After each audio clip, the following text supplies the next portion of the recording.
আসসালামু আলাইকুম প্রিয় দর্শক, অন্য মঞ্চ চ্যানেলে আপনাদের সকলকে স্বাগত জানাচ্ছি। আসসালামু আলাইকুম। কি ঘটতে যাচ্ছে আমি জানি না, কিন্তু ভারত 11টি দেশ নিয়ে সামরিক মহড়া দিচ্ছে। সেই সামরিক মহড়ায় বাংলাদেশ নাই, তার প্রতিবেশী অন্যান্য দেশ আছে কিন্তু বাংলাদেশ নাই। অনেকের মনে প্রশ্ন উঠেছে যে ঘটনাটা কি, ভারত কি বাংলাদেশকে এখনো শত্রু রাষ্ট্র হিসেবে দেখে? আসলে এই আশঙ্কাটা আমরা রাখতে চাই না, কারণ আনুষঙ্গিক যে পরিস্থিতি, সেই পরিস্থিতিতে এখন অনেক চেঞ্জ। একটা কথা সবাই মানেন এবং নিশ্চিত যে ইউনূস সরকার চেয়েছিল পাকিস্তানের সাথে দহরম মহরম করে এবং পাকিস্তানি এজেন্ডা বাস্তবায়ন করে বাংলাদেশকে পাকিস্তান বানাতে, বাংলাদেশকে পাকিস্তানের সঙ্গে অ্যাটাচড রেখে ভারতের সঙ্গে একটা যুদ্ধ খেলা পরিস্থিতি তৈরি করার মতন সিচুয়েশন হয়েছিল। এবং একটা দেশের সরকার, পুরোদস্তুর একটা সরকার, A to Z সবাই ভারত বিরোধী, কোনো কারণ ছাড়া ভারতকে ইরিটেট করা হয়েছে, ইরিটেটিং এর মধ্যে রেখেছিল ভারতকে উস্কানি দিয়েছে এমন ভাবে যে আসো ভারত, তুমি কোনো একটা বাজে পদক্ষেপ নাও, তখন বিশ্ববাসীকে আমরা বলতে পারবো যে ভারত এই করেছে সেই করেছে। তখন পাকিস্তানের হেল্প নিয়ে পাকিস্তানের লোকজন স্বপ্নই দেখা শুরু করেছিল যে বাংলাদেশ ফ্রন্ট থেকে তারা ভারতের সাথে আগামীতে যুদ্ধ করবে। এই সময় যে গুড়েবালি পড়েছে তা বোঝা যায়। যদিও বাংলাদেশ বর্ডারে কুমির আর সাপ ছাড়া নিয়ে ভারতীয় ভয়ঙ্কর এক সিদ্ধান্ত নিয়ে সবাই তটস্থ, কিন্তু সব ছাপিয়ে একটা সুন্দর খবর, একটা ভালো খবর, এবং সেই খবরটাই বলা হচ্ছে পুরোদমে ভিসা কার্যক্রমে ফেরার উদ্যোগ ঢাকা দিল্লির। বাংলাদেশ সব ধরনের ভিসা দিচ্ছে এবং ভারতও কয়েক সপ্তাহের মধ্যে পুরোদমে ভিসা কার্যক্রমে ফিরবে বলে ইন্ডিয়ান এক্সপ্রেসের খবরে বলা হয়েছে। আপনারা জানেন যে বাংলাদেশ থেকে শুধু চিকিৎসাই না, বাংলাদেশের মানুষের ঘুরতে যেতে হলে, যেহেতু বাংলাদেশের টুরিস্ট স্পট গুলা সেভাবে পর্যটন ফ্রেন্ডলি না, টুরিস্ট ফ্রেন্ডলি না, কক্সবাজারকে কোন সরকারি আন্তর্জাতিক মানের পর্যটন কেন্দ্র হিসেবে গড়ে তুলেনি। বান্দরবন, রাঙ্গামাটিতে, খাগড়াছড়িতে বিশাল সম্ভাবনা থাকলেও সেখানে আমাদের সরকারের কোনো নজর পড়েনি। ফলে বাংলাদেশের মানুষের ঘোরার একটা অনন্য সুযোগ অল্প খরচে, সেটা হলো ভারত। ভারতের এই প্রান্ত থেকে ওই প্রান্ত বাংলাদেশে প্রচুর মানুষ ঘুরে বেড়ায়। এগুলো সবকিছু বন্ধ হয়ে গিয়েছিল ইউনূস সরকারের হঠকারী সিদ্ধান্তের কারণে। প্রায় 1.5 বছর টানাপোড়েনের পর দ্বিপক্ষীয় সম্পর্ক স্বাভাবিক করার অংশ হিসেবে পুরোদমে ভিসা কার্যক্রমে ফেরার উদ্যোগ নিয়েছে বাংলাদেশ ও ভারত। বাংলাদেশ এরই মধ্যে সব ধরনের ভিসা দেওয়া শুরু করেছে এবং ভারতও কয়েক সপ্তাহের মধ্যে ধাপে ধাপে পুরোদমে ভিসা কার্যক্রমে ফিরবে বলে ইন্ডিয়ান এক্সপ্রেসের খবরে বলা হয়েছে। ভারত ভিত্তিক সংবাদ মাধ্যমটি লিখেছে, গেল মাসে দিল্লি সফরের সময় বাংলাদেশের পররাষ্ট্রমন্ত্রী খলিলুর রহমান যেসব বিষয় তুলে ধরেছিলেন, ভিসার স্বাভাবিকরণের বিষয়টি সেই তালিকার উপরের দিকে ছিল। সরকারি উদ্যোগ না থাকলে হয় না। ইউনূস সরকার উদ্যোগ তো দূরের কথা, তারা আরো খারাপ করেছিল। শেষ দিকে এসে তো দূতাবাস বন্ধ হওয়ার উপক্রম হয়েছে এবং ইউনূস সরকারের উস্কানিতে ভারতীয় দূতাবাসমুখী ঘেরাও কর্মসূচি পালন করা হয়েছে। এমন বক্তৃতা দেওয়া হয়েছে যেটা দুই প্রতিবেশী দেশের সম্পর্ক কখনো ঠিক রাখতে পারে না। নয়াদিল্লি, কলকাতা, আগরতলা ও চেন্নাই সহ বাংলাদেশের সব ভিসা কেন্দ্র বর্তমানে চালু রয়েছে। ফলে ভিসা কার্যক্রমে ফিরছে নয়াদিল্লির কাছ থেকে দ্রুত প্রয়োজনীয় পদক্ষেপ দেখতে চাইছে ঢাকা। ভারতে বাংলাদেশের হাই কমিশনার রিয়াজ হামিদুল্লাহ তিনি ইন্ডিয়ান এক্সপ্রেসকে বলেন, গত বছর ডিসেম্বরে আমাদের কিছু কেন্দ্রে ভিসা কার্যক্রম সাময়িকভাবে স্থগিত করতে হয়েছিল, পরে ফেব্রুয়ারিতে তা পুনরায় চালু করা হয়েছে। ভারতের ভিসা কার্যক্রমে ফেরার বিষয়ে কূটনীতিকদের বরাতে ইন্ডিয়ান এক্সপ্রেস লিখেছে, বাংলাদেশের নতুন হাই কমিশনার দীনেশ ত্রিবেদী দায়িত্ব গ্রহণের পরই এই সেবা পুরোদমে চালু হতে পারে। ফলে দুই প্রতিবেশী দেশের সম্পর্ক আগের জায়গায় যাবে, গ্রহণযোগ্য মাত্রায় থাকবে। নিশ্চয়ই এই প্রত্যাশা এখন জোরে সোরে করা যায়। প্রথম কথা হলো, এটা খুবই আসলে একটা সেন্সিটিভ বিষয়। আপনি যদি খেয়াল করেন, আপনার সাথেও আমি টক শো করেছি বা ফেসবুকে লিখেছি, আমি নিজেই কিন্তু এই আলোচনাটা বোধহয় সবার আগে শুরু করেছিলাম। আমার আগে বোধহয় কেউ পাবলিকলি এগুলা নিয়ে কিছু কিন্তু বলে নাই। কারণ হলো যে অনেকে ভয় পায়, অনেকে পরবর্তীতে আপনি এটাও খেয়াল করবেন, আমি কিন্তু ইদানিং আর এই আলোচনাগুলি করি না। আপনার সাথে তো আমি প্রায় টক শো করি, যদিও খুব অনিয়মিত, আমি বর্তমানে আর এই আলোচনাগুলো করছি না। আমি করছিলাম, এটা ভেবেছিলাম যে এটা খুবই দরকারি একটা জিনিস, এতে কোনো সন্দেহ নাই। পরবর্তীতে আপনার বিভিন্ন জায়গায় বিভিন্ন জনের মন্তব্য দেখে, মনে করেন আমার আলোচনার উপর হোক কিংবা অন্যান্য আলোচনাগুলোর উপর, একটা জিনিস আমি খেয়াল করেছি, সেটা হলো বাংলাদেশ তো এখন খুবই বিপদের মধ্যে আছে। 5 আগস্ট মানে আগস্টের যে 2024-এর জুলাই জঙ্গি উত্থানের পর বাংলাদেশে তো সর্বনাশ হয়ে গেছে। এরপরে আওয়ামী লীগের ভেতর অবশ্যই আপনার 24-এ যে আওয়ামী লীগের যে একটা খারাপ সময় আসলো, সেটার পেছনে তো অবশ্যই আওয়ামী লীগের অভ্যন্তরীণ দুর্বলতা, ব্যর্থতা আছে, এইটাকেও অস্বীকার করা যাবে না। কিন্তু মূল বিষয় হলো, আমরা যখন এই আলোচনাটা করি তখন আমরা অনেকটা আপনার ব্যক্তিগত বিদ্বেষের ইয়েতে পড়ে যাই। অর্থাৎ আমার এখন যেহেতু আওয়ামী লীগের একটা আপনার ক্রান্তিকাল যাচ্ছে, অভ্যন্তরীণ অনেক নেতা অবশ্যই তাদের কর্মী বলুন বা আওয়ামী লীগের সাধারণ সমর্থকের কাছে তাদের এক ধরনের আপনার নেতিবাচক ভাবমূর্তি তৈরি হয়েছে, আবার অনেকের ইতিবাচক ভাবমূর্তি তৈরি হয়েছে। এই অবস্থায় এই আলোচনাটা খুবই নিরপেক্ষভাবে করা হয়তো যেত, কিন্তু এটা দেখা গেছে যে সবাই ব্যক্তি বিদ্বেষের উপর চলে যাচ্ছেন। অর্থাৎ এখন যেহেতু অবশ্যই আওয়ামী লীগের যে ধরনের একটা আপনার ক্ষতি হলো, বা আওয়ামী লীগের যে ধরনের পতন, শব্দটা আমি বলতে চাই না, তবুও বলি বোঝার স্বার্থে, যেটা হলো তাতে তো কিছু মানুষকে দায় নিতে হবে। এইটা আপনার এটাও আপনি এড়াতে পারবেন না। যদি মনে করেন যে হাসপাতালে একটা রোগী মরে যায় সার্জারির পরে, ডাক্তার যদি ভুল করে এবং সেটা যদি সৎ ভুলও হয়, তারপরে অনেক সময় ডাক্তারকে খেসারত দিতে হয়। সেইভাবে আমরা চিন্তা করলেও কিন্তু কিছু মানুষকে এটা দায় নিতে হবে। কিন্তু এইটাকে আবার পুঁজি করে আমরা যদি মনে করেন যে ব্যক্তিগত রেষারেষি, কাউকে নামিয়ে দেয়া, কাউকে পছন্দ করি না তার নামটা নিয়ে আসি, সেটাও বোধহয় ঠিক হচ্ছে না। তো এখন আমরা কিন্তু অনেকের কথা শুনছি, আমরা কিন্তু এটা বুঝতে পারছি না যে এই ঘটনাগুলো চলছে কিনা। তা আমি যেটা বলবো, দেখুন, শেখ হাসিনার চেয়ে তো এগুলা ভালো কেউ জানেন না। উনি সব জানার পরেও কারো ভুল যদি ক্ষমা করে দেন, বুঝতে হবে যে সেই লোকের ভুলটা ছিল আপনার ওই যে নিরীহ ডাক্তারটার মতো, যে ভুল চিকিৎসা করেছে কিন্তু ইচ্ছে করে নাই। তো এগুলো আমার মনে হয় বর্তমানে শেখ হাসিনার উপর ছেড়ে দেওয়া উচিত। যথেষ্ট আলোচনা হয়েছে, বর্তমানে সবার ঐক্যবদ্ধ হওয়া উচিত এবং পরস্পরের মধ্যে সহমর্মিতা গড়ার একটা প্র্যাকটিস করা উচিত। কারণ হলো, বাংলাদেশে যেই দুরবস্থায় যাচ্ছে, আওয়ামী লীগের আপনার যেভাবে জনসমর্থন বাড়ছে, শেখ হাসিনার বা আওয়ামী লীগের আবার রাজনৈতিক ক্ষমতা এবং বাংলাদেশের প্রশাসনিক ক্ষমতায় আরোহণ খুব বেশি সময় লাগবে না, আপনি দেখবেন। সুতরাং সেটার দিক থেকে আমরা এখন ব্যক্তিগত রেষারেষি এই আলোচনাগুলো সব শেখ হাসিনার উপর দিয়ে দিই। যেটা আমাদের বুঝতে হবে যে শেখ হাসিনা তো বুঝতে পেরেছেন, যদি শেখ হাসিনার সাথে কেউ বেইমানি করে থাকেন, কেউ চালাকি করে থাকেন, বাংলাদেশে আপনি তাকিয়ে দেখেন না নেতাগুলো। আমি একটা আলোচনা আপনার এখানে করেছি না, আমার ইউটিউবে, আমি ভুলে গেছি, আপনি বাংলাদেশের নেতাগুলা দেখেন, জিয়াউর রহমান, এরশাদ, যারা যারা রাষ্ট্র শাসন করেছে প্রেসিডেন্ট বা প্রধানমন্ত্রী হিসাবে, তারপরে আপনার তারেক রহমান, খালেদা জিয়া, তারপরে আপনার শেখ হাসিনা, ইউনুস, আরো যারা আছে আর কি, মঈনুদ্দিন, ফখরুদ্দিন, এরা, আপনি এদের সাথে শেখ হাসিনার তুলনাটা করতে পারবেন? পারবেন না তো। শেখ হাসিনা যদি 1 নম্বরে হয়, এদের প্রত্যেকের ঠিকানা হলো 101 নম্বরে। তো শেখ হাসিনার যুক্তিবোধ, ওনার আপনার বিবেচনা বোধ, ওনার বিচার বোধের উপর আমাদের আস্থা রাখার তো যথেষ্ট কারণ আছে। তো শেখ হাসিনা কি ব্যবস্থা নেয় সেটা আমরা দেখি।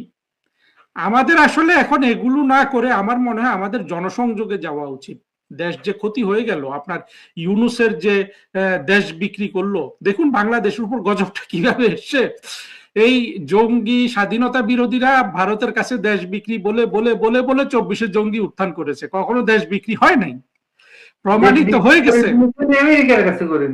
জি, প্রমাণিত হয়ে গেছে। শেখ হাসিনা দেশটাকে 2 হাত দিয়ে আগলে রেখেছিলেন। কত কষ্ট উনি করেছেন, কত বড় মানসিক শক্তি লাগে এই কাজটা করার জন্য। সেখানেই ইউনুস দেশ বিক্রি করে দিল, তারেক রহমান সেগুলা তালিম করছে, আপনার তামিল করছে। তো এই অবস্থাটা আমরা মানুষকে বুঝাই, মানুষের দ্বারে দ্বারে যাই, এটাই তো সবচেয়ে বড় কাজ। শেখ হাসিনা চূড়ান্ত সিদ্ধান্ত দেওয়ার আগে যেখানে যে এলাকায় যার কথা শুনবে তিনি নেতৃত্ব দিতে থাকুন, শেখ হাসিনার চোখের সামনে আসার চেষ্টা করুন। সেটা মানে হলো যে একটা টকশোতে বসে না করে আপনি কর্মীদের সমর্থন আদায়ের মাধ্যমে করুন। এটাও তো একটা অভ্যন্তরীণ গণতন্ত্রের চর্চা হয়ে যাবে। তো সেইভাবে করলেও কিন্তু তারা, আসল জিনিসটা হলো যে এখন একটা সুযোগ সৃষ্টি হয়েছে। তো আপনার সুযোগটা হলো আপনার একটা মানে একটা ব্যাচ নেতা আসলে সরবে, এটা হলো বাস্তবতা। সেখানে কারা দখল করবে এর জন্য যদি একটা সুস্থ প্রতিযোগিতা হয় সেটা তো মানে খারাপ কিছু না, কিন্তু এইটা গণতান্ত্রিক পদ্ধতিতে আপনার এবং কি বলবো যে শোভনতা বজায় রেখে হোক এবং সবাই কাজ করুক।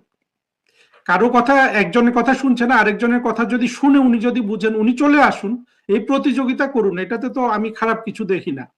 কিন্তু পাবলিকলি একজন আরেকজনের বিরুদ্ধে কথা বলার দরকার নেই। এতে আসলে এগুলো অনেক কথা তো হয়েছে এর মধ্যে, বর্তমানে সেটা শেখ হাসিনার উপর ছেড়ে দিয়ে যারা যার এলাকায় যিনি প্রভাব বিস্তার করতে পারেন কর্মীদের উপর করুন না, অসুবিধা কি? আমরা দেখি, আমরা যারা টকশো করি, কথা বলি, লিখি, আমরা তাদেরই প্রশংসা করব। যারা আওয়ামী লীগের জন্য ভালো, আমরা তো নিরপেক্ষভাবে এগুলা করি, আমাদের কেউ আপনজন নাই। আপনার সাথেও আমি কথা বলে দেখেছি, আপনারও কেউ আসলে এখানে কোনো, আপনি কারো পক্ষ হয়ে করছেন না, আপনি বাংলাদেশের জন্য করছেন, হয়তো শেখ হাসিনার জন্য করছেন। তো সেখানে যারা আমাদের চোখের সামনে আসতে পারবে, যারা আমাদের নজরে পড়বে, আমরা তাদের প্রশংসা করব। সেইটা হোক, সেই প্রতিযোগিতা হোক, কিন্তু এটা হোক যোগ্যতার বেসিসে এবং আপনার অন্যায় প্রভাব বিস্তার না করে বা অন্যায়মূলক ভাবে কাউকে ক্ষতিগ্রস্ত না করে। খুবই আপনার রিয়েলিটি এটা। কিন্তু আমি যেটা বলবো যে এইসব মানুষ কিন্তু নিঃস্বার্থে, বাংলাদেশের স্বার্থে তারা এই আপনার ভোগান্তির মধ্য দিয়ে যাচ্ছে, নিঃস্ব হচ্ছে।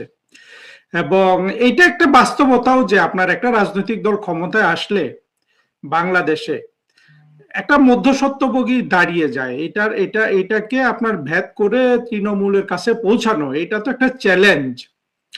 তো বর্তমান বাস্তবতায় আমার মনে হয় এই কথাগুলো যেভাবে আলোচনা হচ্ছে এবং প্রতিবার শেখ হাসিনা এটা তো ভালোভাবে ফেস করছেন যে আসলে একটা সমস্যা আছে। আমার কি মনে হয় জানেন, আমার মনে হয় এই সমস্যাটা থাকবে, এটার মধ্য দিয়ে এগিয়ে যেতে হবে। আর এক সময় আপনার দেখুন আওয়ামী লীগের যে বর্তমানে সাংগঠনিক দুর্বলতার কথা আমরা সবাই বলছি, এইটা নিয়ে আসলে খুব বেশি হতাশ হওয়ার আমি কারণ দেখি না। কারণ এই জন্য দেখি না যে যারা বাংলাদেশ দখল করেছে এরা কিন্তু কিচ্ছু করতে পারছে না। আপনি দেখেন এই যে হামে একটা মহামারী হয়ে গেল, মানুষ এখনো এটা নিয়ে খুব একটা কিছু দেখায় নাই। এর কারণ হলো মানুষকে আমরা মুক্তিযুদ্ধের পক্ষের শক্তি বাংলাদেশের মানুষকে শিক্ষিত করতে পারিনি। বাংলাদেশের মানুষকে শিক্ষিত করেছে স্বাধীনতা বিরোধীরা। ফলে স্বাধীনতা বিরোধীদের মগজ ধোলাইকৃত মানুষ আপনার তার সন্তান হামে মরে গেলেও সে খুশি, তাতেও যেন এই 24-এর জঙ্গি কোয়ালিশনের প্রতি তার দরদ যায় না।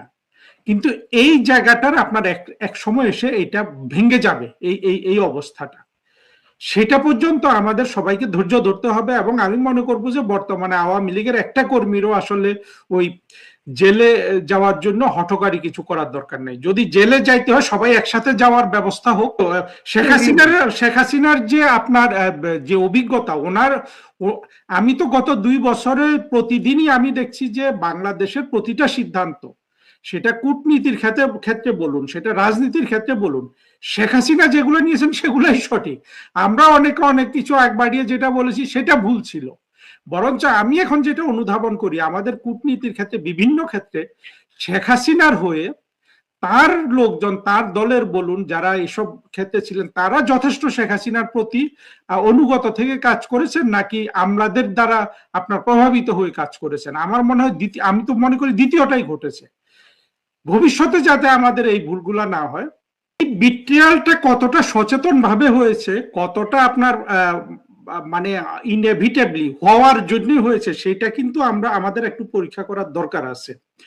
অর্থাৎ আপনার আমি যে জায়গাটা মনে করি সেটা হলো যে মূল সমস্যাটা ছিল আপনার বাংলাদেশের মুক্তিযুদ্ধ যে আপনার যে একটা মূল্যবোধের উপর প্রতিষ্ঠিত হয়েছিল মুক্তিযুদ্ধটা এবং বিজয় হয়েছিল, সেই মূল্যবোধের সাথে নেতারা আসলে জড়িত সেইভাবে হতে পারেননি। ওইটা কিন্তু মূল সমস্যা। ওই সমস্যা যতদিন আমরা সমাধান না করতে পারবো ততদিন এটা কিন্তু চলবে। তারপরে আমি আপনার ওই কথাটা আবার বলার চেষ্টা করছি, দেখুন এত ভুল ত্রুটি আমরা আলোচনা করি, কিন্তু শেখ হাসিনা কিন্তু 16 বছর কিন্তু লাগাতার ভাবে রাষ্ট্রটা চালিয়েছেন এবং উন্নতি করেছেন। বাংলাদেশে কারো তো এই ভাগ্য হয় নাই এবং কেউ এটা পারেনও না। এরশাদ 9 বছরে পড়েছেন। হচ্ছে শেখ হাসিনা যে প্রজেক্ট গুলো শুরু করেছিলেন এই গভর্নমেন্ট, সেগুলো উদ্বোধন করতে করতে মেয়াদ শেষ হবে তাদের। তারপরেও এরা মেয়াদ পূর্ণ করতে পারে কিনা আপনি দেখেন।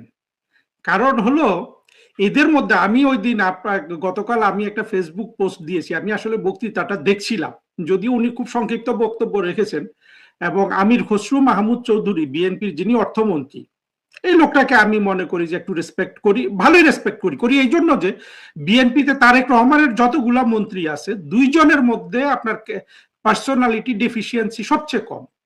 সেই 2 জন, একজন হলো আপনার এই মির্জা ফখরুল, আরেকজন হলো আপনার এই আমির খসরু। বাকি সব কিন্তু পার্সোনালিটি ডেফিসিয়েন্সিতে ভুগতেছে। আপনি ইয়েকে দেখেন, সালাউদ্দিন সাহেবকে দেখেন, স্বরাষ্ট্রমন্ত্রী, তার সংসদে বক্তব্য দেখেন, কত ধরনের অভিনয় করার চেষ্টা করে। যখনই একজন মানুষ অভিনয় করার চেষ্টা করে, হাত পা ছুড়ে এই দিক সেদিক করে, বুঝবেন যে সে একটা পার্সোনালিটি ডেফিসিয়েন্সিতে ভুগছে। সেই ক্ষেত্রে আমি যে 2 জনের কথা বললাম, যাদেরকে আমি মানে পার্সোনালিটি ডেফিসিয়েন্সি সবচেয়ে কম দেখি, সেই আমির খসরু এবং মির্জা ফখরুল। তার একজন আমির খসরু অর্থমন্ত্রী বক্তৃতা দিচ্ছিলেন, আমি ট্রেজারি বেঞ্চের লোকগুলাকে দেখছিলাম, এরা কেউ মোবাইলে খেলাধুলা করছে, কেউ হাই তুলছে, কেউ কেউ ঘুমায় পড়ছে, এবং কেউ মহাবিরক্ত। একটা লোকের আগ্রহ নাই অর্থমন্ত্রীর বক্তৃতা শোনার, অর্থাৎ অর্থনীতির কি দশা এটা শোনার জন্য। এই অবস্থা, এবং অর্থনীতির যে পিকচার দিল এই আমির খসরু, অনেক কথা বলেও মানে সুগার কোট করে, খুবই ব্লিক, মানে খুবই অন্ধকার একটা ছবি উনি দিয়েছেন। এবং উনি বারবার বলছিলেন যে 2001 থেকে 6 পর্যন্ত তাদের সরকার কি করেছে বাংলাদেশের মানুষ জানে না। বাংলাদেশের কোনো অর্থনৈতিক উন্নতি ছিল বিএনপির 2 আমলে? ছিল না। এখন তো অবস্থা আরো খারাপ। সাইফুর রহমান ভালো অর্থমন্ত্রী না আপনার এই আমির খসরু ভালো অর্থমন্ত্রী হবেন? এটাও কিন্তু বাংলাদেশের মানুষ বোঝে। 2 জনের মধ্যে আকাশ পাতাল তফাৎ। এবং আমার তো মনে হচ্ছে এই আমির খসরু, যাকে আমি শ্রদ্ধা জানালাম, সবচেয়ে দুর্বল অর্থমন্ত্রী হতে যাচ্ছে বাংলাদেশের, এবং সবচেয়ে আপনার ব্যর্থ অর্থমন্ত্রী হতে যাচ্ছে। তো বাংলাদেশের মানুষদের এই টেস্ট গুলা পেতে দেন, দেখেন। এখন অবশ্য আওয়ামী লীগের সমর্থক, আমি নিজেও তো, আমি চাই যে কালকে শেখ হাসিনা ক্ষমতায় চলে আসুক, কারণ আমি চাকরিটাতে বসতে পারলে আমারে বর্তমানে যে দুর্দশা যাচ্ছে, আমার যে আপনি চেহারা দেখছেন, দাড়ি কাটা নাই, নেই, এগুলো সব পরিষ্কার হয়ে যাবে রাতারাতি। হ্যাঁ, স্যুট কোট পরে আমি সাহেব হয়ে যাব। তো আমাদের তো ভেতরে কিন্তু এটা আছে, কিন্তু এটার মধ্যে প্রকৃতিরই তো একটা বিচার হতে হবে। আপনার যেই অন্যায় বাংলাদেশের মানুষ 2024-এর জঙ্গিদের মধ্যে সাথে গিয়ে করেছে শেখ হাসিনার উপর, সেটারও তো একটা প্রাকৃতিক আপনার বিচার আছে। সেই বিচারটা না হলে কিন্তু আমি আমার সুবিধার্থে, ব্যক্তি সুবিধার্থে কালকেই রাষ্ট্রদূত হয়ে বসে যাওয়ার জন্য শেখ হাসিনা ক্ষমতায় আসবে না। প্রকৃতি এত সুযোগ করে দিবে না। হাম হবে, তারপর জরা হবে, খুজলি বিচুলি হবে, দেখবেন বুড়া মানুষ মরে যাচ্ছে না খেয়ে তেপে, এগুলা সব বাংলাদেশের হবে। বাংলাদেশের মানুষকে ওই শিক্ষাটা আসতে হবে, অর্থাৎ আপনার স্বাধীনতা বিরোধী জঙ্গি গোষ্ঠী একেবারে বঙ্গবন্ধুর হত্যাকাণ্ডের পর থেকে যেই শিক্ষায় বাংলাদেশের মানুষকে শিক্ষিত করছিল, সেটাকে যদি আপনি একটা কম্পিউটারের সফটওয়্যার ধরে নেন, এই সফটওয়্যারটাকে প্রথমে কি করি আমরা, যারা কম্পিউটার সম্পর্কে একটু জানি, আমরা একটা সফটওয়্যার যদি ওইখানে যদি মনে করেন যে একটা অ্যান্টিভাইরাল সফটওয়্যার আমি বসাবো, আগের সফটওয়্যারটাকে আনইনস্টল করতে হয়। অর্থাৎ ওইটা যে ওইখানে আপনার ছন্দে ওইখানে যে খাপে খাপে বসে গেছে, প্রত্যেকটা জায়গা থেকে এটাকে খুলে আনতে হয়।